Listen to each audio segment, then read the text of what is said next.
मित्रांनो, तर चला आज आपण CAA, NRIC आणि NPR या तीन वेगवेगळ्या संकल्पना ज्या आपल्या नागरिकत्वाच्या संदर्भात आहेत त्या आपण समजून घ्याव्या। पोलीस भरतीसह सर्वच भरतींमध्ये यांचा आपल्याला प्रश्न विचारले जातात।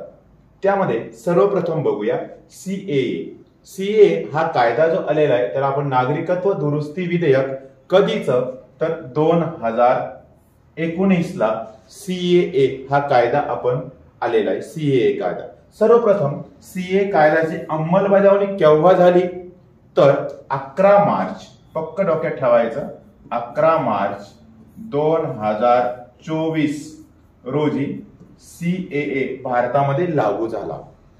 त्यानंतर किती देशाच्या लोकांसाठी हा कायदा लागू आहे तर 3 देश। कोणकोणते? सर्वप्रथम पाकिस्तान, अफगाणिस्तान आणि तिसरा देश बांगलादेश। लक्षात ठेवा या 3 देशांसाठी हा कायदा लागू आहे।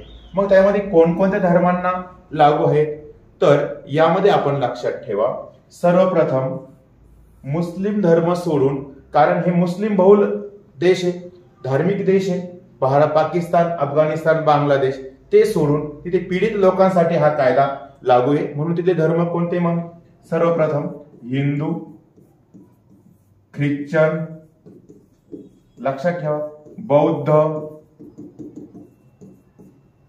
4 जैन, 5 शीख आणि 6वा धर्म आहे पारसी। म्हणजे 6 धर्मांसाठी हा कायदा लागू आहे।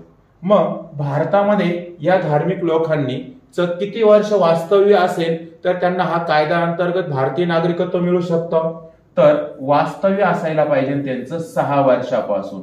6 वर्षापासून त्यांचं भारतात वास्तव्य असेल अशा पीडित लोकांना CAA अंतर्गत भारतीय नागरिकत्व मिळू शकतं। NRIC म्हणजे नेमकं काय? भारतीय नागरिकांची राष्ट्रीय सूची। यामध्ये कोण येतं? मग भारतामध्ये राहणारे सर्व नागरिक आणि भारताबाहेर राहणारे सर्व नागरिक, भारतातील, लक्षात ठेवा, आणि भारताबाहेर जे भारतीय नागरिक आहे यांची जी सूची आहे भारतातील आणि भारताबाहेर त्यांच्या सूचीला आपण NRIC असं म्हटलं जातं। संख्या सूची। मग यामध्ये काय असतं? भारतात राहणारे सर्व नागरिक, सर्व जे नागरिक भारतामध्ये वास्तव करतात अशा सर्व नागरिकांची सूची यामध्ये येते।